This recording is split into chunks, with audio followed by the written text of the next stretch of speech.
Welcome friends. In this episode we are looking at text positioning. Okay, and on our previous HTML series we look at how to position text using what center, and we can do the same. Let's see how it turns a center. Okay, so we see we can use the raw HTML to position text at the center, and we can also use CSS also to style it and position it at the center. Now let's come to the CSS section. Let's target our H1, this H1. Let's change it to H2. Okay, so this one. Now let's come to our CSS. So we can see that we have aligned it at the center, and this is what we have. Okay. Now it is not only that you can align it. We can go ahead and align it at the right.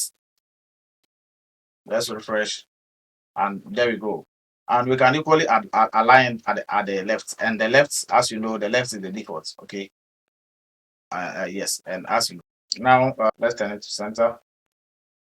Now let me give it a background color,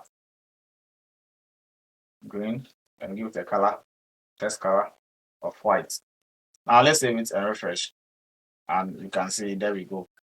All right, so this is how you can take advantage of positioning your text. Okay, either to the left, right, or bottom, or whatever. Okay, now let's end here and come back on the next one and learn more.